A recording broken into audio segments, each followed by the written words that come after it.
नमस्कार मित्रांनो, kabaddi king YouTube चॅनलवर तुमचं सहर्ष स्वागत आहे. आज आपल्या सोबत मुंबई उपनगरचा अष्टपैलू खेळाडू सिद्धेश पांचाळ आहे. तर त्यांचा कबड्डीचा प्रवास आपण जाणून घेऊया. त्यांचा कबड्डी बंद होती, तर त्यांचा कबड्डीचा प्रवास का बंद झालेला हे आपण त्यांच्या शब्दात ऐकूया. तर सिद्धेश, तुझा कबड्डीचा प्रवास कसा सुरू झाला, काय सांगशील तू आम्हाला? मी 2014 मध्ये 7वीत होतो, तेव्हा मी शाळेत कबड्डी खेळायचो. म्हणजे अशीच खेळायचो. आमचे एका टीम मध्ये 10 जण असायची, 9 जण असायची आणि असंच खेळायचो. पण आम्हाला सवय होती की आम्ही जर 7वीत असेल ना तर 8वीच्या मुलांसोबत कबड्डी खेळायची. म्हणजे त्यांना हरवायला आम्हाला म्हणजे खूप मजा यायची.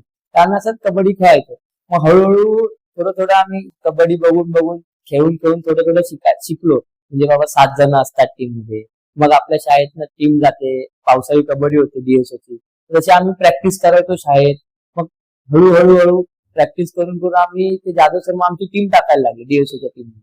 तर आम्ही फायनल मारायला लागलो. त्यानंतर आम्ही 10वी. कोणत्या स्कूल मध्ये होता तू? स्वामी विवेकानंद विद्यामंदिर, दत्तनगर, डोंबिवली. तर जाधव सरांनी तेव्हा आम्हाला म्हणजे त्यांना खूप आवड ना कबड्डीची. मग ते बरोबर असे निवडायचे की हा तू कबड्डी खेळू शकतो, आम्ही सगळे कबड्डी खेळू शकतो असं म्हणजे ते निवडायचे. त्यांना लगेच समजायचं की तुला काय करायचंय. मग आम्ही मग कबड्डी खेळलो 10वी पर्यंत. मग 10वी झाली आमची. त्याच्यानंतर मग आम्ही स्वस्तिक क्रीडा मंडळ, निलेश दादाचा क्लब आहे, त्या कबड्डी क्लब मध्ये आम्ही जॉईन झालो.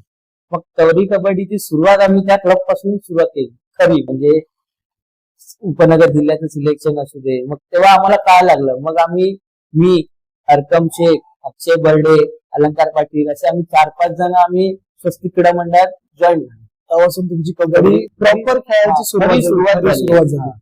तेव्हा आम्हाला प्रॉपर कोच मिळाला. आमचा दादा निलेश दादा आम्हाला प्रॉपर कोच मिळाला. तुझी सुरुवात होती कबड्डी. सिद्धेश, तू कबड्डी हे क्षेत्र का निवडलंस? की लहानपणापासून म्हणजे मी कबड्डी खेळत होतो, तर माझ्या आवड निर्माण झाली कबड्डीची. तर मग परत निलेश दादा, त्याला मी लहानपणापासून मला माहित होतं निलेश दादा कबड्डी खेळतो. मी बघायचो दादाला कबड्डी खेळताना वगैरे. म्हणजे लहानपणापासून आवड असेल, एक पॅशन निर्माण झालं की नाही मला कबड्डी खेळायचीच आहे. काही झालं तरी मला कबड्डी खेळायचीच आहे. काय होईल काय नाही ते मला पुढचं माहित नव्हतं. पण मला त्यावेळी एवढं पण डोक्यात नव्हतं की बाबा ह्याच्यामुळे करिअर होतात, असे सिलेक्शन होतात. पण मला आवड होती की मला फक्त कबड्डीच खेळायची, त्यामुळे मी कबड्डी खेळत गेलो शेवटपर्यंत. तर सिद्धेश, 2018 मध्ये तू सब ज्युनियर टीमचा कॅप्टन होतास, मुंबई उपनगर टीमचा. त्यावेळेस मुंबई उपनगर जिल्हा राज्यस्तरीयला फायनल सुद्धा खेळला होती आणि ती फायनल मुंबई उपनगर जिंकली सुद्धा होती. तर तू मला काय सांगशील तुझ्या त्या प्रवासाबद्दल? म्हणजे पहिली गोष्ट तर आम्ही या क्लबची टुर्नामेंट खेळायला गेलो उपनगर जिल्ह्यात, म्हणजे स्वस्तिक क्रीडा मंडळात. तर आम्हाला माहिती नव्हतं की हा मंडळ एवढा मोठा आहे, हा मंडळ एवढा मोठा आहे. आम्ही फक्त खेळत गेलो की आमच्या मनात नसायचं की कोणी आलं तरी आम्हाला खेळायचंच आहे. मग सगळे बोलायचे अरे हा मंडळ एवढा मोठा आहे, ह्याच्यात काय. आम्हाला काय असं काय नसायचं, आम्हाला फक्त खेळायचं. कारण की आम्ही कसं शाळेत खेळायचो DSO, पण डायरेक्ट पहिली क्लबची टुर्नामेंट कोणती खेळली तर सब ज्युनियर. मग आम्ही तोच परफॉर्मन्स आम्ही तिकडे क्लबच्या टुर्नामेंटला ठेवला आणि आम्ही क्वार्टर फायनलला हरलो 4 पॉईंट. सह्याद्री सोबत 4 पॉईंटने हरलो. तर ते झालं. तर थोड्या दिवसांनी म्हणजे दादानी सांगितलं की तुझं असं लेटर आलंय, मुंबई उपनगर जिल्ह्यात तुझं निवड झाली. तर खुश झालो मी की अरे लेटर सिलेक्शन झालंय, तुला कॅम्पला जायला लागणार. तर मग खूप प्रॅक्टिस, मग सब ज्युनियरच्या मुलं असायची, आम्ही ते खूप प्रॅक्टिस करायचो आम्ही छोट्या ग्राउंड मध्ये. तर काय असायचं, मोठी मुलं पण असायची आणि छोट्या मुलं छोट्या ग्राउंड असल्या कारणाने छोट्या ग्राउंड मध्ये मुली प्रॅक्टिस करायची.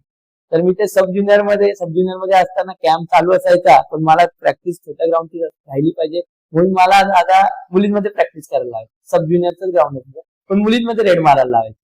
मग त्याचा फायदा मला कॅम्पला झाला. तर मी खेळलो आणि DSOची मॅच पण चालू होती.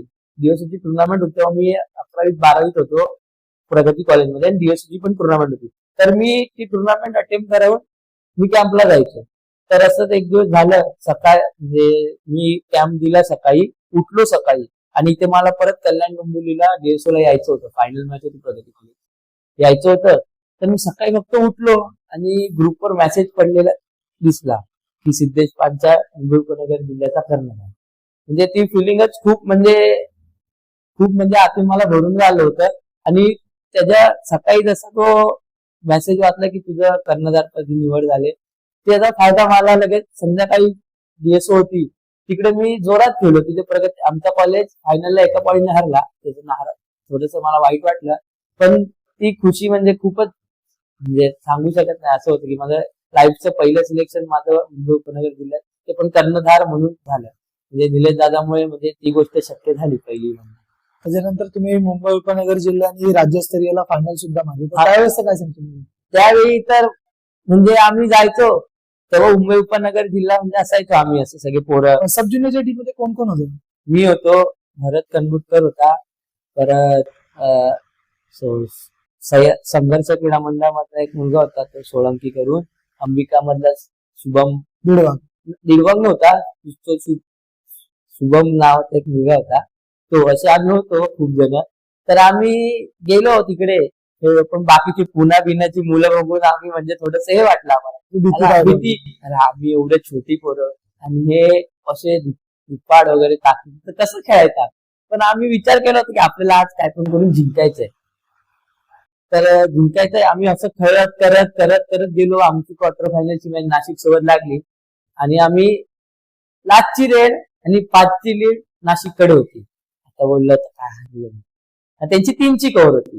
भरत गेला रेडला, त्यांनी 3+2 भरत कनबुटकर त्यांनी 3+2 5 पॉईंट टाकले आणि आमची मॅच इक्वल झाली. 5-5 रेडला नाशिकला 1 साइड हरवली. मग सेमीफायनल लागली पुण्यासोबत. पुण्याची टीम एकदम अप्पर घालून सगळे असे वगैरे. हा, आम्हाला काय माहिती नसतं, आम्ही तरी खेळलो. त्यांना पण पुण्याला पण आम्ही 5 ते 6 पॉईंट पुण्याला पण हरवलं. असं झालं. मग लागली सांगली सोबत आणि सांगलीतच फायनल आणि सांगलीतच मॅच होता. त्यांची हे पब्लिक सगळी ग्राउंड मध्ये आलेली, म्हणजे पाऊस पडला, पाय चिखलात, म्हणजे पायाना कमी कमी एवढा आत तरी जात होता. तरी आम्ही खेळलो मॅच आणि मॅच झाली इक्वल. मॅच इक्वल झाली तरी आपल्याकडे आमच्या उपनगर जिल्ह्याकडे 12-12 रेडर होते, त्यांच्या सांगलीमध्ये कमी 3 ते 4 रेडर होते. ती मॅच झालीच ती 5-5 रेड, पण ती मॅच नंतर पाऊस जास्त पडत होता त्यामुळे त्यांनी 5-5 रेड नाही होऊन दिल्या. त्यांनी टॉसवर सांगितलं की टॉस जो जिंकेल ती म्हणजे तुझ्याकडे ती ट्रॉफी जाईल, पण संयुक्त पद दोघांना दिलं जाईल, पण ती ट्रॉफीसाठी जे असतं ना फिरतासाठी जिंकल. मग टॉस उडवला, तो टॉस जिंकलो मी. तसं जिंकलो तर सगळे उपनगर जिल्हा म्हणजे सगळे खुश झाले. पण मेन करून पार्क साइड मधला एक क्लब आहे, त्यांनी आमचा जो कॅम्प घेतला होता ना, ते सगळे तिकडे आले होते. ते पण जाम खुश झाले. म्हणजे उपनगर जिल्हा पार्क साइड, हा, एक क्लबचं नाव नाही आठवते, त्या निर्धास्त क्रीडा मंडळाने तो कॅम्प घेतला होता आणि ती म्हणजे आपल्या मुलांसाठी उपनगर जिल्ह्यासाठी ते तिकडे आले होते. जाम खुश झाले ती लोक पण, आणि आम्ही पण खूप खुश झालो. उपनगर जिल्हा खुश झाले. सर्वात जास्त खुश मी झालो की माझ्या हातात कॅप्टनशिप होती जिल्ह्याची आणि आम्ही फायनल मारू शकलो. तर तू सब ज्युनियर नंतर तू ज्युनियर टीम साठी पण खेळला मुंबई उपनगर टीम साठी. त्या ज्युनियर मध्ये सिलेक्शन कसं झालं, काय सांगशील? म्हणजे आम्ही स्वस्तिक क्रीडा मंडळ आमचं चाचणीला फायनल खेळलो होतो त्यावर. कोणत्या टीम सोबत? सुरक्षा सोबत. पण तसं फायनल खेळलो होतो, काय झालं त्यात 3 ते 4 जण वाटतं त्यांच्यात डमी होती, तर ते आम्हाला फर्स्ट प्राइज आम्हालाच दिलं. त्या कॅम्प मध्ये माझं नाव होतं. तर मग मी उपनगर जिल्ह्याचा व्हाईस कॅप्टन होतो. त्यावर्षी माझी निवड झाली, व्हाईस कॅप्टन होतो. मग आम्ही खेळायला गेलो उपनगर जिल्हा. तर आम्हाला क्वार्टरला लागली ठाणे जिल्हा. तर आम्ही ठाणे जिल्ह्यासोबत क्वार्टर फायनलला हरलो. ठाणे संघात कोण कोण होतं? ठाणे संघात असलं इनामदार होता, राजू कतोरे होता, अजून परेश हरड, 3-4 जण होते त्यांच्या टीम मध्ये. पूर्ण प्रॉपर त्यांचा सेट होता ठाणे जिल्ह्यात. त्या टुर्नामेंट नंतर तुला खूप साऱ्या इंजुरीज झाल्या, बरोबर? तर त्या इंजुरीज तू कशा रिकव्हर केल्यास आणि त्या इंजुरी बद्दल मला काय सांगशील? त्याच्यानंतर आम्ही परत खेळलो. परत चाचणीला दुसऱ्या दिवशी पुढच्या वर्षी चाचणीला आम्हाला ज्युनियरची चाचणी होती, त्यात आम्ही फायनल मारली. ज्युनियरच्या चाचणीला फायनल मारली. तर आणि फायनल मारल्यानंतर 3-4 दिवसानंतरच वाटतं कल्याणला एक स्टेट लेवल होती. तर त्या कल्याणच्या स्टेट लेवल चालू होती आणि आमच्या घरात आजी थोडीशी आजारी होती.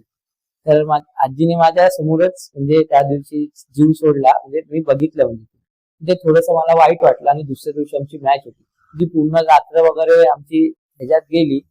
त्याच्यानंतर मग मला ती गोष्ट विसरायची होती. दुसऱ्या दिवशी मॅच होती, ती गोष्ट मला विसरायची होती, त्या गोष्टीत मला राहायचं नव्हतं, म्हणून मी स्टेट लेवलला खेळायला गेलो. आजी तुझ्या खूप जवळची होती, मग ते तुला बघवलं नाही गेलं. बघवलं नाही, वाईट वाटलं. मी कसं तेच जर मी डोळ्यासमोर धरत राहिलो तर तुझं कॉन्सन्ट्रेशन पुढे असं हा.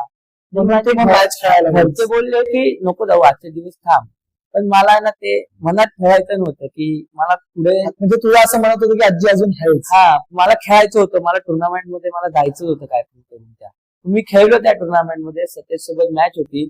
त्या मॅच मध्ये माझा खांद्याला लागलं, खांदा मला डायरेक्ट डिस्लोकेट झाला. मग पहिली इंजुरी मला म्हणजे डिस्लोकेट झाला, तर पहिली इंजुरी मला ती झाली आणि माझं ऑपरेशन झालं. त्यानंतर तू रिटर्न खेळायला सुरुवात केलीस. हा, 1 वर्षानंतर मी पूर्ण रिकव्हर झालो. मग मला सगळ्यांनी माझे होप्स तोडले नाही, म्हणजे माझे निलेश दादा झाला, तर निलेश दादा झाला, माझे जे मित्र आहेत 3-4, त्यांनी माझे होप्स तोडले नाही, की त्यांना माहित होतं की तू परत खेळणार, ते त्यांना सगळ्यांना माहित होतं. तर त्यांनी मला त्या वर्षात पूर्ण खूप सपोर्ट केला. तर त्यानंतरही तुला इंजुरी झाली. मग त्या इंजुरी मधून म्हणजे आता तुला असं वाटलं असेल की आधीच एक इंजुरी झाली, आता वापस एक इंजुरी झाली, मी कबड्डी खेळू शकतो की नाही, कसं होईल माझं. मग त्यावेळेस तुला काय वाटलं, काय तुझं त्यावेळेसचं ध्येय काय होतं? म्हणजे मला वाईट तर खूप वाटलंच की अरे यार, आता चांगला खेळत होता आणि मला शेवटी ती इंजुरी झाली. शेवटी इंजुरी झाली तरी आपल्याला ते मागेच घेतलं, तर बरं शून्यापासून सुरू करायला लागतंच आपल्याला.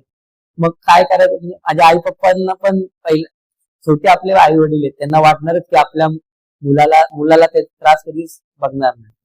मग आई पप्पा पण बोलले काहीतरी काम कर, कशाला काय, पण मी नाही, मी बोललो मी कबड्डीच खेळणार, मी काहीतरी काही करीन, नाही करीन कबड्डी. इंजुरी तुला कुठे झाली होती वापस, तिची इंजुरी झाली होती शोल्डरची. शोल्डर नंतर मी खेळायला लागलो. माझं एक लहानपणापासून स्वप्न होतं की मी भारत पेट्रोलियमच्या टीम मधनं खेळायचं, लहानपणापासून स्वप्न होतं. म्हणजे मी निलेश दादाला, माझा आयडल निलेश दादाच आहे, जे काय ते म्हणजे कोणी मला विचारलं ना झोपेतून जरी की तुझा आयडल कोण आहे, तरी मी त्याला निलेश दादाच नाव येईल, की निलेश दादानी म्हणजे माझ्यासाठी खूप काय केलंय. मग स्वप्न माझं होतं बीपीसीएल मधनं खेळायचं लहानपासून. निलेश दादाचे जिथे जिथे मॅच असेल तिकडे तिकडे मी जायचंच बघायला, आणखी मला लहानपणापासून निलेश दादा खूप आवडायचे. मग मी दादा बोलला की तू म्हणजे इंजुरी नंतर मी रिकव्हर झालो, मी खेळलो, म्हणजे एक चाचणी झाली, त्यात मी खेळलो, पण चांगला खेळलो. नंतर थोडं निलेश दादा बोलला की तू प्रॅक्टिसला ये बीपीसीएल ला प्रॅक्टिस. मग मी अजून 1-2 जण असे आम्ही बीपीसीएल ला प्रॅक्टिस करायचो आणि ऑपरेशन झालं होतं तेव्हा शोल्डर. प्रॅक्टिस करायचो दोन्ही शोल्डरचं नाही, पहिलं राईट शोल्डरच माझं पहिलं ऑपरेशन झालं, ते रिकव्हर करून मी खेळलो, चाचणी वगैरे ते झालं. तर दादा बोलला मला की तू बीपीसीएल मध्ये प्रॅक्टिसला ये. तर मी आणि मंडळातली 1-2 जण आम्ही असं बीपीसीएल ला प्रॅक्टिसला जायचो. आणि टुर्नामेंट होती 5 गणीला, जी दरवर्षी होते जानेवारीला. तुम्ही प्रॅक्टिस करायचो आदल्या दिवशी पण, आणि उद्या आणि आज निघायचं संध्याकाळी. तर दादाचा मला फोन आला, अरे सिद्धे बॅग भरली का? बोल दादा कसली? तो मॅचला जायचा. मग तेव्हा मला म्हणजे असं एक पहिलं स्वप्न होतं की मला बीपीसीएल मधनं खेळायचं. ते म्हणजे खूप जणांचं स्वप्न असतं की भारत पेट्रोलियम सारख्या टीम मध्ये खेळा, कारण की त्याच्यात मोठे मोठे प्लेयर आहेत. निलेश दादा झाला, परत नितीन मधने दादा झाला, प्रशांत दादा झाला, विशाल मान दादा, अश्विनी गडके दादा झाले. हे सगळे खेळाडू, त्यांच्यामध्ये खेळणं, परत प्रॅक्टिस करणं खूप मोठी गोष्ट आहे. तर ते मला मिळालं तेव्हा माझं म्हणजे खूपच मला चांगलं वाटतं. माझा कॉन्फिडन्स लेवल अजून अप झाला की माझं ऑपरेशन करून मी खेळू शकतो. पण दादानी एक स्टेटस पण टाकला होता की कमबॅक स्ट्रॉंगर, म्हणजे लवकर बरं. ते बघून पण मला खूप चांगलं वाटलं. मग मी खेळलो आणि त्या वर्षी 5 गणीला बीपीसीएल फायनल सुद्धा मारली. म्हणजे स्वप्न होतं की बीपीसीएलची एक किट माझ्या म्हणजे अंगात किट घातली स्वतःच्या मेहनतीने, ते दादामुळेच शक्य झालं. पण घातली, मला खूप म्हणजे भरून आलं होतं त्यावेळी. तुला स्वतःचा अभिमान मी खेळलो, करू शकलो. हा, इंजुरी नंतर पण मी खेळू शकलो. म्हणजे इंजुरी एक पार्ट असतोच स्पोर्ट्समन लोकांचा, कोणत्याही खेळात इंजुरी असते, पण मी खेळू शकलो रिकव्हरी होऊन. तो कॉन्फिडन्स माझा निर्माण झाला की नाही, मी कबड्डी परत खेळायला लागलो. त्यानंतरही तुला इंजुरी झाली. त्यानंतर परत 1 वर्ष झाला मी कबड्डी खेळलो. परत मला पायाची इंजुरी झाली. पायाचं माझं सेकंड ऑपरेशन माझं पायाचं झालं, पण तरी मी होप सोडले नाही. परत मला माझ्या मित्राने एमसीएल झाले ना, एमसीएल आणि मिनिस्कस त्याचं ऑपरेशन झालं राईट साईड. पण तरी माझ्या घरच्यांनी तर मग डायरेक्ट हेच करून दिलं. पण शेवटी ते बोलतात ना, घरचे ते आपलेच. तसं ते घरच्यांनी, माझ्या मित्रांनी, दादानी, स्वस्तिक क्रीडा मंडळाने मला खूप एवढी मदत केली, खूप म्हणजे ती आर्थिक असो, पैशाची वगैरे खूप. म्हणजे मला हॉस्पिटलमध्ये न्यायचं, घेऊन यायचं, ते सगळं माझ्या मंडळाने, घरच्यांनी परत माझी ताई आहे प्रीतीताई करून तिने मला खूप सपोर्ट केला. याच्यामुळे मी परत उभा राहिलो. परत फिजिओनी माझी खूप हेल्प केली. या सगळ्या गोष्टी मी परत उभा राहिलो. परत कॉन्फिडन्स निर्माण झाला की नाही मला कबड्डीच खेळायची. परत कबड्डी खेळ परत मी कबड्डी खेळायला सुरुवात केली. म्हणजे तुझी ती इंजुरीची जर्नी होती, तू ते कुठे थांबला नाही. बरेच खेळाडू असे आहेत की ते इंजुरी झाल्यानंतर बोलतात की आता मी नाही खेळू शकत, पण तू असं एक ध्येय ठेवलंस की नाही मी कबड्डी खेळणारच आणि कबड्डीच माझ्यासाठी जीवकी प्राण आहे.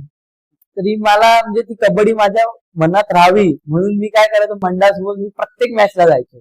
भले बाहेर बस सगळे विचारायचे का ना काय, वाईट वाटायचं मला की मी आज खेळायला हवं होतं, माझी बाहेर येत, पण ठीक आहे मला आज लागलं म्हणून. पण मी मंडळाशी मला आहे ना जुळून राहायला खूप आवडतं. म्हणजे मंडळांनी खूप काही केलंय माझ्यासाठी, दादानी वगैरे म्हणजे पण मला मंडळाशी नेहमी जुळून राहायला खूप आवडतं. मी प्रत्येक मॅचला जायचो, मग मागे बसायला मी सुद्धा तुला बघितलं हा. प्रत्येक मॅचला तू येतात. मग मागे मी तुला हे विचार तुला कमबॅक कधी होणार. मग मी सगळ्यांना बोलत अरे मी खेळणार, मी इथे आलोय ना म्हणजे अजून मी संपलेलो नाही, मग मी कबड्डी खेळणारच. म्हणजे काय होईल ना होईल ती पुढची गोष्ट आहे, म्हणजे सिलेक्शन होईल ना होईल, पण मी कबड्डी येतात आहेच रक्तातच आहे आपल्या म्हणजे मनात आहे. मग मी ती कबड्डी मी मग तुझं असं नव्हतं की नाही माझं सिलेक्शन होत नाही तर मी दुसऱ्यांचा तरी असं नाही. बहुतेक खेळाडूंचं असतं, पण तुझ्या मनात एकच होतं माझी टीम, माझी टीम माझा संघ बस. मग त्या मंडळात कोणाचंही सिलेक्शन झालं ना तर मी पहिले खूप खुश व्हायचो. अर्कम शेख झाला, अक्षय बर्डे, आकाश उडले, हे सगळे प्लेयर मी म्हणजे त्यांचं सिलेक्शन झालं मी एवढा खुश होतो. आताही खूप खुश होतो. म्हणजे मला ना त्यांच्याहून मला तर वाटतं मग मी जास्त खुश होतो त्यांच्याहून जास्त. ते एक असतं ना की हा आपल्या मंडळातला पोरा मंडळातला मुलं आणि आपलं मंडळही पुढे जातं. आपल्यालाही तेवढी हे उत्सुकता असते की हा बाबा आमच्या मंडळातला मुलगा चांगला पुढे खेळतोय, तर त्याला आम्ही सपोर्ट करावं असं तुझ्या मनात होतं. त्यानंतर आता तू म्हणजे एवढ्या इंजुरी होऊन सुद्धा तू आता खेळतोयस. ती इंजुरी झाली पायाची, त्याच्यानंतर मी परत चाचणी खेळायला लागलो. परत माझा लेफ्ट शोल्डर डिस्लोकेट झाला आणि परत माझी तिसरं ऑपरेशन माझ्या लेफ्ट शोल्डरचं झालं. म्हणजे तुझी एवढी इंजुरी होऊन तू या कबड्डीच्या क्षेत्रात अजून कायम आहेस. ही आमच्या कबड्डी क्षेत्रात खूप मोठी गोष्ट आहे. बहुतेक खेळाडू इंजुरी झाल्यानंतर बंद करतात, पण तू अजून कबड्डी खेळतोयस ते आमच्यासाठी सर्वांसाठी चांगलं आहे. आम्ही तुला आधी बघितलंय की तू कसा खेळाडू होता, काय खेळाडू होतास. तुझा कमबॅक हे लवकरात लवकर होईच ईश्वरचरणी आमची प्रार्थना आहे. आणि तू अजून पुढे चांगला खेळशील हेच सगळ्यांकडून तुला हे करतो. तर तू ही इंजुरी लवकरात लवकर अजून रिकव्हर हो आणि तू भरपूर टुर्नामेंट खेळावं हीच सगळ्यांची इच्छा आमची. तुझा कमबॅक कसा होईल काय सांगशील आम्हाला? नक्कीच कमबॅक माझा चांगलाच होईल. मी प्रयत्न करीन म्हणजे जास्तीत जास्त 100 पैकी जास्तीत जास्त पर्सेंटेज द्यायसाठीच मी म्हणजे प्रयत्न करीन. मी पहिले काही झालं तरी माझ्या मंडळासाठी मला खेळायचं, जोरात खेळायचंय. म्हणजे मला काही जे काय आहे काय नाही ते माझं मंडळच आहे. पहिली गोष्ट मला मंडळासाठीच खेळायचं जोरात एकदम. आणि ज्यांनी माझी खूप मदत केली आहे माझी म्हणजे खूप मित्र पण आहेत. नाव पण सांग. एक अर्कम शेख झाला, शुभम पाटील करून एक मित्र आहे माझा म्हणजे तो शाळेपणापासून आहे. परत अक्षय बर्डे, तो एक ऋतिक बेळकर करून मुलगा आणि सूरज धावडे, असे 5-6 जणांनी मला म्हणजे खूप मदत केली. म्हणजे आर्थिक मदत पण केली की जी घरच्यांना सुद्धा माहिती नाही. म्हणजे अशी माझी मदत त्यांनी खूप केली. अर्कम शेख, शुभम पाटील यांनी पण खूप माझी मदत केली. म्हणजे मला म्हणजे मी तुला असा प्रश्न का विचारला, कारण लोकांना माहित नव्हतं की सिद्धेश पानचा कबड्डी का खेळत नाही सध्या, मध्ये खेळतोय मध्ये नाही खेळत आहे. भरपूर लोकांचा प्रश्न होता की सिद्धेश पानचा कधी कमबॅक करणार, सिद्धेश पानसाळला नक्की झालं तरी काय. तर सिद्धेश पानसाळचा कमबॅक कधी होईल असा भरपूर जणांचे प्रश्न होते. माझेही मित्र आहेत, तुझेही मित्र आहेत, आपले सेमच मित्र आहेत. पण सगळ्यांनी असे प्रश्न होते की सिद्धेश पानसाळला नक्की काय झालं, सिद्धेश पानसाळची कबड्डी का बंद आहे. सिद्धेश पानसाळ एक नावाजलेला खेळाडू होता त्यावेळेसचा. सिद्धेश पानसाळची कबड्डी खेळ हा का बंद झालाय म्हणून मी तुला हा प्रश्न विचारला. तर त्या प्रश्नाचं तू मला उत्तरही चांगलंच दिलंस. आजही मी म्हणजे कधी कधी झोपेला असतो ना माझी चादर डोक्यावरच असते. आजही मी ते जुने दिवस आठवून मला खूप रडायला होतं की मी कसा होता. आज माझे ठीक आहे इंजुरीमुळे मागे, पण मी खेळणार कबड्डी लास्ट पर्यंत, मी कबड्डी खेळणार एवढं नक्की. इंजुरी हा तर आपला दागिनाच आहे. इंजुरी शिवाय कबड्डी या क्षेत्रात इंजुरी आलीच. कोणत्या खेळाडूला इंजुरी नाही असं नाहीये, पण ती इंजुरीवरती मात करून पुन्हा तू कबड्डी खेळतोयस हे खूप मोठी गोष्ट आहे. सिद्धेश, इंजुरीमध्ये घरचे हे सर्वप्रथम आपल्यासाठी सगळं असतं. मित्रही येतात, पण घरच्यांचा खूप मोलाचा वाटा असतो. तर तू घरच्यांबद्दल काय सांगशील? घरच्यांनी कसं तुला म्हणजे एवढा एन्जॉय होऊन पण घरचे साथ देतायत, तू अजूनही कबड्डी करतो, काय सांगशील? जे मी घरच्यांचा खरंच खूप म्हणजे मनापासून रिस्पेक्ट आहे माझ्या घरच्यांनी. म्हणजे मी त्यांना म्हणजे किती दिलं तरी ते त्यांच्यासाठी काहीच नाही. त्यांनी एवढं मला केलं. आणि माझे पप्पा रिटायर, जेव्हा इंजुरी झाली पहिली इंजुरी, त्यापासून रिटायर आहेत पप्पा, रिटायर आहेत. तरी त्या कसे कसे पैसे अरेंज करून मंडळाने मला मदत केलीच. म्हणजे असं नाही बोलत, मंडळाने मला खूप मदत केली, आर्थिक पैशांनी मदत केलीच. निलेश दादांनी मदत केली, मित्रांनी सुद्धा पण केली. शेवटी ऑपरेशन नंतर घरी आल्यावर हा, थोडंफार तर आपल्याला करावंच करावं लागतं. पण आईने वाईट वाटत होतं की माझ्या आई, मी ज्या वयात त्यांना काहीतरी द्यायचंय त्या वयात तेच माझे म्हणजे आता असं म्हणजे थोडस वाईट वाटतं होतं का, आता वयाचं 22-23 तरी पायाची इंजुरी झाली, पण माझी आईच मला पॅन्ट वगैरे घालायची. म्हणजे वाईट वाटायचं बघून की एवढा चांगला धड राखायला आई घरच्यांना आधार द्यायचा सोडून आज तेच मला आधार देत आहे. म्हणून मला खूप मदत केली माझ्या ताईने, माझ्या काकीने खूप मदत केली. बरं कशी मी एक मित्राचा अजून एक मित्र आहे चेतन करून, त्याचं मी मगाशी नाव नाही घेतलं, चेतन आंबेडकर करून एक मुलगा आहे, त्याचं पण मगाशी नाव नाही घेतलं. त्यांनी पण मला खूप मदत केली, म्हणजे हॉस्पिटलमध्ये यायला वेळेला. तर असे घरच्यांनी म्हणजे मित्रांनी तुला अशी मदत केली. फायनान्शियली काही मित्र मदत नाही करू शकतात, पण वेळ तर देऊ शकतात. हा, पण शेवटी ते घरच्यांनी तेच बोललो, ते ऑपरेशन शर्ट घाला, म्हणजे समोर जेवायला आणून द्या, भरवा, अंग पुसा, हे सगळं थोडस वाईट वाटत होतं. काय करतो मी, काय झाले माझी हालत अशी, खूप वाईट वाटलं. पण घरच्यांनी खूप माझ्यासाठी केलं. खूप तू मला काही तसं आता बोलला सुद्धा की ऑपरेशनच्या आदल्या दिवशी तुझ्या मम्मीचं मंगळसूत्र घाण ठेवलं. हा, थोडेफार पैसे कमी पडत होते. उद्या ऑपरेशन नंतर आज माझ्या आईने मला ते म्हणजे मंगळसूत्र दिलं की घे ऑपरेशन कर. म्हणजे खूप वाईट वाटलं त्यावेळी मला. तिथे एक म्हणजे आईचं प्रेम होतं. ते एक आई समजू शकते की मुलगा कसा हे करू शकतो आपण. बरोबर. म्हणजे शोल्डर माझे जेव्हा पहिलं ऑपरेशन झालं ना, तेव्हा 5 ते 10 दिवस रिटायरमेंटचे बाकी होते पप्पाचे. आणि मेडिकल होतं. मग त्या मेडिक्लेम मध्ये पप्पाने माझे ऑपरेशन केलं. तेव्हा पप्पा बोलले नाही, चांगलं मोठ्या हॉस्पिटलमध्ये ऑपरेशन करायचं. मग ते बोलले मला तुला बघवत नाही, कारण की मला शर्ट घालताना खूप प्रॉब्लेम व्हायचा, हात वगैरे निघायचा.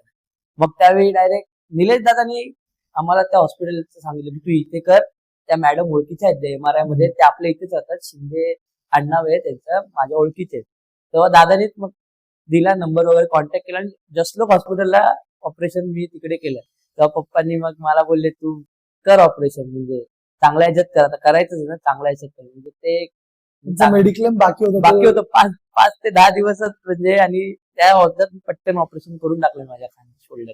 ते चांगलंच झालं की म्हणजे त्यांचं रिटायर व्हायला 5 ते 10 दिवस लागतील, त्यात तुझं ऑपरेशन झालं. नाही तर खूप आर्थिक परिस्थिती आपल्या सगळ्यांची स्पोर्ट्समन सगळ्याच लोकांची काही नॉर्मल असते. काहीचे घरचे तर नाहीच खेळून देत, नाही खेळून, आपल्या घरच्या एवढ्या इंजुरी झाल्यानंतरही खेळून देतात. आपल्यासाठी ती खूप एक मोठी गोष्ट आहे. सिद्धेश, निलेश शिंदे हे तुझे प्रशिक्षक आहेत व तू त्यांच्यासोबत खेळला सुद्धा आहेस, तर आम्हाला त्यांच्याबद्दल काय सांगशील? आमच्या मंडळाला 8 ते 10 वर्ष झाली. तर दादांनी जेव्हा मंडळ सुरू केला तेव्हा आम्ही कोणी नव्हतो, सगळे सिनियर प्लेअर होते. 5 जणांना घेऊन दादांनी हा मंडळ सुरू केलाय. आमचं आहे रजिस्ट्रेशन कुर्ल्याला, डोंबिवलीमध्ये दादा राहतो म्हणून डोंबिवलीत दादांनी क्लब चालू केला की एवढ्या लांब मुलांना प्रॅक्टिसला येणार नाही. दादा आमच्या दत्तनगर शाळेत शिकवायला सुद्धा यायचा. पण त्याच्यातली काही पोरं असे म्हणजे 4-5 जणांना मिळून क्लब चालू केला, आणि मग हळूहळू पोरं आली. मग तसंच पहिल्याच वर्ष आमच्या मंडळाने उपनगर जिल्ह्याची चाचणीची फायनल मारली. मग ती सुरुवात तिकडनं झाली ती आज 70 ते 80 जणांना मध्ये येऊन थांबली. म्हणजे 70 ते 80 जण आमच्या आज क्लब मध्ये आहेत. त्या 5 जणांपासून सुरुवात केली त्यापासून. आणि निलेश दादाचं बघायला गेलं तर म्हणजे निलेश दादाकडनं खूप काही शिकायला भेटलं आम्हाला. म्हणजे हाताखाली खेळलो, म्हणजे आम्हाला खूप मोठी गोष्ट वाटते की आज आम्ही निलेश दादाच्या हाताखाली खेळतोय. म्हणजे त्याच्या प्रशिक्षणाखाली आम्ही कबड्डी खेळतोय, कबड्डीची सुरुवात केली, खूप मोठी गोष्ट आहे. तर निलेश दादा म्हणजे दर असा एक पण दिवस नसेल की निलेश दादा आपल्या ग्राउंडवर आला नाही. निलेश दादा रोज आम्हाला खूप वेळ द्यायचा. म्हणजे स्वतःच्या फॅमिलीला सुद्धा दादांनी अजून सुद्धा दादा स्वतःच्या फॅमिलीला एवढा वेळ देत नाही. म्हणजे दादाला एक मुलगा सुद्धा आहे, त्यांना एवढा वेळ देत नाही तेवढा तो आमच्या ग्राउंडच्या मुलांना वेळ देतो. म्हणजे दादाची एक गोष्ट सांगायला गेली तर एक अशी गोष्ट चांगली ना, म्हणजे मंडळातली जी पोरं आहेत त्या मंडळातल्या पोरांना महिन्याला इन्कम सुरू व्हावी नेहमी तेच आम्हाला सांगतो. म्हणजे ती कबड्डी क्षेत्रात दादांचं कसं आमच्या मंडळात अरकम शेख झाला, अक्षय बर्डे, आकाश उडले, परत अलंकार पाटील होता मंडळात आमचा, तो परत राज साळुंके, असे प्लेयर तर सगळ्यांना माहितीच आहे. ते तर प्लेयर झालेच तयार वगैरे. पण तरी म्हणजे दादाला असं वाटतं की तुमच्या अकाउंट मध्ये महिन्याला किती असू दे ती रक्कम यावीच. म्हणजे दादाने नेहमी तो विचार केला की ह्या मुलांना महिन्याला इन्कम कशी यावी, म्हणजे जेणेकरून त्यांना घरचे पण सारखे बोलणार नाही की काय करतोय, ह्याचा विचार दादाने नेहमी करत आले. म्हणजे आमचा विचार दादानी सर्वात पहिले म्हणजे जे काय आलं तर मंडळातली पोरांचं म्हणजे कसं चांगलं व्हावं, म्हणजे कोण पोरगा कुठे कॅपेबल आहे त्या पोराला त्यांनी दादानी सगळ्यांना त्या वेळेवर दादानी सिलेक्शन दिले. सगळं झालंय. म्हणजे खूप चांगलं वाटतं आम्हाला. म्हणजे आज आम्ही निलेश दादाच्या हाताला स्वस्तिक क्रीडा मंडळ, जेव्हा आमच्या चेस्टवर स्वस्तिक क्रीडा मंडळाचा लोगो लागतो ना तेव्हा आम्हाला खूप अभिमान वाटतो. स्वस्तिक क्रीडा मंडळाचा लोगो आणि दादा जेव्हा कधी दादा आमच्या खेळला पण, आता मावळीची टुर्नामेंट झाली, आम्ही फायनल मारलो, दादा खेळला, दादा म्हणजे 40 वरच आहे, पुन्हा दादा मंडळासाठी उभा राहिला म्हणजे किती मोठी गोष्ट. मग आम्हाला तर आम्ही म्हणजे काय हेच नाही ना. म्हणजे आज दादा 42-43 वर्षाचा सुद्धा मंडळासाठी खेळला, फायनल मारावी हा दादांनी विचार केला, म्हणजे खूप मोठी गोष्ट आहे. ते आम्हाला म्हणजे आम्हाला अजून दादाबद्दल आम्हाला खूप आदर्श आहेच. दादाचे आम्ही म्हणजे मी घरच्यांना पण जेवढं घाबरत नसेल तेवढं मी दादाला घाबरतो म्हणजे रिस्पेक्ट आहे दादाला म्हणून आम्ही घाबरतो. मग हाय अजून असं खूप काही गोष्टी आहेत म्हणजे दादामुळे स्वस्तिक क्रीडा मंडळात आहे, दादा चालू आहे आणि तो नेहमी चालू राहणार. कधीच स्वस्तिक क्रीडा मंडळ कोणी येवो कोणी जावो, मंडळात नवीन येवो जावो ते तर होत राहणार, पण स्वस्तिक क्रीडा मंडळ कधीच हे होणार नाही मागे हटणार. स्वस्तिक क्रीडा मंडळ लास्टपर्यंत चालणार. तर तसंच तू आता मावळी क्रीडा मंडळाचं बोललास, तर त्या मावळी क्रीडा मंडळ तुम्ही फायनल मारली बरोबर. त्या फायनल मॅचचा काय रंगीतदार किस्सा होता, तो काय सांगशील? ती मॅच कशी झाली, काय झाली, काय सांगशील? म्हणजे सतेज सोबत आमची मॅच होती फायनलची आणि मावळी मंडळात आमची यावर्षीची हॅट्रिक होती, ती आम्हाला काही करून फायनल मारायचीच होती. मग आम्ही विचार करून आपल्याला खेळायची फायनल मारायचंच आहे आणि हिस्ट्री क्रिएटच करायची की मावळी मंडळामध्ये हॅट्रिक स्वस्तिक क्रीडा मंडळाने मारायचीच आहे. तर आमच्या मंडळात आकाश उडले सुद्धा खेळत नव्हता, तर मला पण चान्स मिळाला खेळायचा. दादा फायनलला, सेमीफायनल आणि फायनलला मी खेळलो आणि आम्ही फायनल मारली. दादा खूप खुश झाला, आम्ही सतेजला हरवलो, आम्ही खूप खुश झालो. म्हणजे खूपच खुश झालो. ती मॅच पण तशीच झाली होती, म्हणजे पूर्ण पब्लिक झाली होती आणि पब्लिक मॅच झाली होती. म्हणजे काय होईल काय नाही हे लास्टच्या मिनिटापर्यंत मॅचचा रिझल्ट लागला होता. लास्टच्या मिनिटाला मॅचचा रिझल्ट लागला. जशी लास्टच्या रेडला आमचं अमित करून एक मुलगा आहे लेफ्ट हेडर, तसा लास्टच्या मुवमेंटला त्यांनी 2 पॉईंट आणले आणि मॅच अशी पूर्ण फिरली. करणं अशोकचा एक टॅकल सुद्धा त्याच्यात, अशोकचा टॅकल, अक्षय बर्डे रेड मारत होता ते, आणि निलेश दादा तर माहितीच आहे, निलेश दादा टॅकल केल्यात म्हणजे अजून निलेश दादा राईट कॉर्नर मी अजूनपर्यंत मला वाटत नाही मी कधी बघितलं आहे. निलेश दादा सारखं मी खेळाडू मी बघितलं नाही. तर तसंच अजून एक नाव महाराष्ट्रामध्ये चर्चेत आहे, अरकम शेख. तर अरकम शेख बद्दल तू काय सांगशील? अरकम शेख माझा शाळेतला मित्र आहे, म्हणजे लहानपणापासून आम्ही एकत्रच आहे. त्याच्यात पण स्ट्रगल खूप आहे. तू मला मगाशी बोललास पण की आम्ही 5 जण मिळून स्वस्तिक क्रीडा मंडळामध्ये आलो, तरी तुझ्यासोबत म्हणजे अरकम शेखचं स्ट्रगल खूप आहे, ते आम्ही पाहिलंय स्वतःहून. म्हणजे शाळेत असताना तो कधी डीएसओच्या मॅचला वजनामध्ये कधी बसला नाही, पण तो अभ्यासात पण होता, एव्हरेज होता. तरी तो मुलगा सांगायला गेले तर 11वी नापास आहे, पण आज तो शेवटी कबड्डीमुळे आज सेंट्रल रेल्वेला जॉबला आहे. मेहनत खूप आहे. तो शाळेत असतानाच त्याचं दुकान होतं, म्हणजे मटन शॉप होतं. तो त्या मटन शॉप मध्ये बसून तो संध्याकाळी प्रॅक्टिसला यायचा, परत पुण्याला तो भाडं मारून जायचा. म्हणजे खूप स्ट्रगल केली त्यांनी, पण आज ते फळ मिळालं. परत दादानी त्याच्याकडनं जे काय कमी त्याच्यात इम्प्रुव्हमेंट करून घेतलं दादानी. शेवटी कोणीतरी बॅकबोन असतो, बॅकबोन असल्याशिवाय काय होत नाही. तसं आमचा दादा होता. आज अरकम शेख बघतात प्रो कबड्डी मध्ये, म्हणजे खेळला 2 सीझन, अनसोल्ड झाला, परत त्यांनी कमबॅक केला, महाराष्ट्राला सिल्वर मेडल आलं. त्यानंतर त्याची बोली डायरेक्ट गुजरात फॉर्च्युन डायरेक्ट 32 लाखाला लागली. म्हणजे खूप प्राऊड फील होत असेल, होतं म्हणजे आम्हाला सुद्धा होतं. आणि ज्याच्यामुळे आज आम्ही आहे त्याला म्हणजे किती प्राऊड फील होत असेल. निलेश दादाला आमच्या जे काय आम्ही जे करतोय ते सगळं श्रेय फक्त निलेश दादालाच जातं, म्हणजे निलेश दादालाच जाणार असं. आज हरकम शेख आहे, आज पण आता दबंग दिल्लीमध्ये खेळतोय. पण तो असा नाही की प्रो कबड्डीवरनं आला की तो मंडाच्या मॅच घेत नाही. आज तो मंडाच्या मॅचला नेहमी येतो, किती लांब असू दे, घरात काही कार्यक्रम असू दे, पण तो हरकम मंडासाठी तो येतोच मॅच. तर सिद्धेश, निलेश दादा तुझा आवडता खेळाडूच आहे, पण निलेश दादा व्यतिरिक्त तुझा आवडता खेळाडू कोण आहे आणि काय? म्हणजे मी कबड्डी खेळायचं एमडी कॉलेजला वगैरे जायचो तेव्हा मी अजिंक्य कापरे त्याला मी खूप बघायचो. तो माझा म्हणजे पहिल्यापासून म्हणजे आवडता खेळाडू होता. त्याचे फुटवर्क वगैरे, तो हँड टच वगैरे मारता ना, त्याच्यामुळे मला मी अजिंक्यचा व्हिडिओ वगैरे बघायचो. मला तो खेळताना खूप आवडायचा. म्हणजे एक अजिंक्य दादा तो आहे, अजिंक्य दादा कापरे, तो मला खूप म्हणजे आवडतो.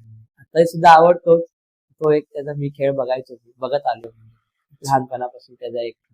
तर सिद्धेश, स्वास्तिक क्रीडा मंडळाचे अजून 2 नॅशनल खेळाडू अक्षय बर्डे आणि आकाश रुडुले हे आहेत, तर तू यांच्याबद्दल मला काय सांगशील? अक्षय बर्डे पण माझ्या शाळेतलाच मित्र आहे. आम्ही कबड्डी एकत्र म्हणजे खेळायला सुरुवात केली. तो पण आमच्या सोबत एकत्रच होते मंडळात वगैरे खेळ. तो पण चांगलाच आहे म्हणजे लेफ्ट कॉर्नर म्हणून, पण त्याला आता रेडर म्हणून खेळायला लागते. थोडं शॉर्ट रेडर पडतो म्हणून आज ज्या सगळ्यांना तो म्हणजे तो ऑलराऊंडरच आहे. त्याला सुद्धा पहिले म्हणजे त्यांनी म्हणजे अशी काही डाऊनफॉल असतात, त्याच्या पण लाईफमध्ये डाऊनफॉल होतेच. पण तो त्याचा हे असायचं की चल आता तो दुसरी मॅच पण त्याच जोरांनी खेळायचा. मग तरी त्याला काही चुका झाल्या तर शेवटी कोणा बोलणार तरी तो हे नाही करायचं, लक्ष द्यायचा. पण तो नाही, उद्या मॅच नाही, मी खेळणारच जोरात असंच करायचं. शेवटी त्याला पण पहिले सिलेक्शन वगैरे मिळालं, पण त्यांनी हे नाही केलं की मला सिलेक्शन नाही मिळालं, मी नाही कबड्डी खेळणार, मी क्लबच्या मॅच नाही केलं, असं त्यांनी कधीच केलं नाही. त्यांनी ते स्वतःला इम्प्रूव्ह करत गेला. पण इम्प्रूव्ह करत गेला, त्यांनी ती वेळ जाऊन दिली की नाही, त्यांनी मेहनत केली, पण शेवटी आज त्याला फळ मिळालं. शेवटी त्याला नॅशनल खेळला, शेवटी महाराष्ट्राच्या टीम मध्ये खेळला. परत आकाश रुडेले झाला. आकाश रुडेलेने सुद्धा एमपी वरनं तो आलाय. जेव्हा त्या दिवशी तो आला ना, तो इकडे आला तर तो स्वतःहूनच आला म्हणजे एमपी वरनं आला इथे. तर त्याला म्हणजे राहायला वगैरे कुठे काय नव्हतं. आदिनाथ मंडळातला मुलगा आहे, त्यांनी सांगितलं, त्यांनी थोडा दिवस सांभाळलं. पण तो माझ्या घरी राहिला. परत आमची एक जिम होती, त्यांनी हे असे दिवस काढलेत म्हणजे एक खेळाडूचे म्हणजे असतात ना दिवस, ते मी स्वतःहून समोरून बघितले त्यांनी काय दिवस काढले. आकाश रुडेलेंनी म्हणजे वर्ष झाले तो असाच राहायचा, कुठे जॉबला नव्हता, काय नव्हतं. पण तरी जॉबला नसताना तरी पगार नाही महिन्याचा, तरी त्यांनी ते दिवस कसे काढले म्हणजे मी त्याला खूप मानतो. म्हणजे आता सुद्धा त्यांनी म्हणजे तो असं आज शेवटी त्यांनी महाराष्ट्रात वेगळीच ओळख निर्माण केली. सगळ्यांना माहितीच आहे आकाश रुडेलेंनी. म्हणजे परत मग त्याच्यानंतर बीपीसीएल मध्ये निलेश दादा बीपीसीएल मध्ये घेऊन गेला. बीपीसीएल भारत पेट्रोलियमच्या टीम मधनं पण त्यांनी चांगला परफॉर्मन्स दिला. त्याच्यात म्हणजे कॉन्ट्रॅक्ट केलं पुढे. मग असे 2 प्लेयर आहेत आमच्या मंडळात, त्यांनी खूप स्ट्रगल सुद्धा, दोघांनी स्ट्रगल केले. स्ट्रगल करून आज ते आहेत म्हणजे त्यांना ते मिळालंय फळ. त्याचं थोडं स्ट्रगल करून त्यांना त्यांचं फळ तर नक्कीच. आकाश रुडेलेला मी खरंच मानतो की त्यांनी मंडळासाठी पण तो खूप जीव काढून केला. मी बघायचो अक्षरशः की त्याला लागलेलं असायचं, तुम्हाला बोलायचं आम्हाला लागाय, पण नाही. मग आम्ही त्याला बोलतो, अरे खेळ रे, तू खेळेगा ना, खेळ सकते, तूही खेळ सकते. तो खेळायचा, त्या लागण्यावर पण तो खेळायचा. आणि सगळ्यांनाच माहितीच आहे तो कसा खेळायचा वगैरे. खूप मेहनत, त्यांनी स्ट्रगल खूप केली. असं राहणं साधी गोष्ट नाही. आपल्या घरदार आई वडिलांना सोडून इथे राहणं, जिम मध्ये राहणं तरी ती एक वेळ काढले म्हणजे मी बघितले जेवण बिवण वगैरे. आता सुद्धा खूप वाईट परिस्थिती वरती आलेला मुलगा आहे. तर आता तुला एवढ्या इंजुरीज झाल्या होत्या बरोबर, तर त्या इंजुरीज तू रिकव्हर सुद्धा केलं. तर नवीन खेळाडूंना इंजुरी नाही झाली पाहिजे, तू नवीन खेळाडूंना काय मार्गदर्शन करशील? म्हणजे त्यांनी वेळेवर त्यांची मेहनत करावी पहिली गोष्ट. म्हणजे इंजुरी नाही व्हाव्या, लेगची इंजुरी नको व्हावी म्हणून आपले हॅमस्ट्रिंग, थाईज वगैरे ते प्रॉपर करावे. पण मी असं नाही म्हणत की हे सगळ्या गोष्टी करून सुद्धा इंजुरी होणार नाही, ह्याची गॅरंटी तर कोण देऊ शकत नाही. बरोबर आहे. पण ते कुठे इंजुरी जर ती 100% व्हायची असेल ती कुठेतरी 20-30% वर येऊन थांबेल. असं आहे. आज तर तुम्ही बघता ते मोठे खेळाडू पण आहेत प्रो कबड्डीमध्ये खेळतात, ते पण नाही इंजुरी होतात. इंजुरी होतातच आहेत. पण तरी तुम्ही जरी इंजुरी कशी न व्हावी ह्याच्यावर थोडासा म्हणजे त्यांनी त्यांच्या डाएट मध्ये त्याच्या डाएटवर असू दे, वेळेवर खाणं असू दे, परत प्रॅक्टिस करताना पण मन लावून प्रॅक्टिस करावी त्यांनी. म्हणजे काही एक्सपेरिमेंट करायला जाऊ नये वेगवेगळे नवीन नवीन असं. म्हणजे परत आता जेव्हा तुम्हाला इंजुरी होते तर तुम्ही अशा क्लायमेट मध्ये राहा, अशा मित्रांसोबत राहा की ते नेहमी तुम्हाला मोटिवेट करत राहतील. तर काही काही जण असतात, काही एक दोन जण मंडळात वगैरे काही तर असतात की अरे नको खेळू, तुला लागलंय, तू संपलाय. अशा मुलांसोबत कधीच राहायचं नाही. माझं एक स्वतःचं मत आहे, वैयक्तिक मत आहे की जे लोक तुम्हाला मोटिवेट करणार त्याच मुलांसोबत तुम्ही नेहमी राहायचंय. कारण की तेच शब्द आपल्याला स्वतःला खूप मोटिवेट करतात की तू बाबा नाही, तू खेळू शकतोस, चल लागला ना तुला, काय नाही, थोडे दिवस जाऊ दे. आणि मेन म्हणजे इंजुरी झाली तर लगेच खेळायला बघू नका, त्याला खूप वेळ जाऊ द्या. भले जिथे 2 महिने लागतात तिथे 4 महिने घ्या आणि मग खेळा, असं माझं म्हणणं आहे. ओके. तर ते बोलतात ना की एका खेळाडूचा खरा दागिना म्हणजे तो आपल्या अंगावर लागलेले निशाण, मार्क्स, तेच तो एका खेळाडूचा खरा दागिना असतो. आणि खेळाडू म्हणूनच ओळखला जातो. हाताला ते स्टिचेस असतात, हाताला स्टिचेस असतात, परत घसटी पडलेली असते, कमरेला वगैरे घसटी पडलेली तो एक खेळाडूचा खरा दागिना. तो एक खरा, हात ढोपर वगैरे फुटलेले असते, तरच ती मजा आहे. म्हणजे तेव्हा तो खेळ खेळला खेळाडूला ओळखला जातो, तेव्हा तो खेळ खेळला जातो असं आपल्याला म्हणजे फील येतं की नाही बाबा थोडस मजा येते तेव्हा. बरोबर. आता आपण पॉडकास्ट एंड करतोच आहे, जाता आता आपण एक गेम खेळूया, रॅपिड फायर. तुला काही प्रश्न विचारतो, त्याचे मला एका वाक्यात उत्तर आहे. जे मी कोणाचं नाव विचारेल तू एका वाक्यात ते मला सांग. आपण रॅपिड फायर गेमला चालू करूया, ठीक आहे? अक्षय बर्डे की संकेत मोरे? अक्षय बर्डे. निलेश शिंदे की रवींद्र? निलेश जाधव. आकाश रुडुले की तेजस पाटील? आकाश कदम की रोहित जाधव? आकाश कदम. काशीलिंग अडके की राजेश मंडल? काशीलिंग. अजिंक्य कापरे की ओमकार जाधव? अजिंक्य कापरे. अरकम शेख की शुभम बिडवान? अरकम शेख. नवीन कुमार की देवांग दलाल? नवीन कुमार. संकेत सावंत की विराज लांडगे? संकेत. गिरीश अर्नाट की किरण मगर? गिरीश अर्नाट. सुशांत साहिल की शार्दुल पाटील? सुशांत साहिल. ओके. तर सिद्धेश, तू वेळात वेळ काढून माझ्यासाठी आलास एवढा लांब डोंबिवली घाटकोपरला, त्याबद्दल तुझे खरंच धन्यवाद. पॉडकास्ट आपण एंड करतोच आता. तर चॅनलला लाईक करा, शेअर करा आणि सबस्क्राईब करा.